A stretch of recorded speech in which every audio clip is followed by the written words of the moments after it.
Hai guys, selamat pagi guys. Temenin aku sarapan ya. Oh iya, aku mau cerita. Tadi tuh semalam kan aku tidurnya itu jam 10 ya. Terus aku langsung tidur. Pagi-pagi tuh aku bangun jam 5. Aku kebangun karena mimpinya tuh aneh banget.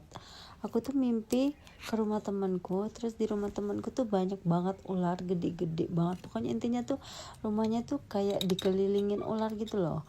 Nah aku kaget kan, habis itu aku bangun. Oh, aku pikir ini cuman mimpi ya.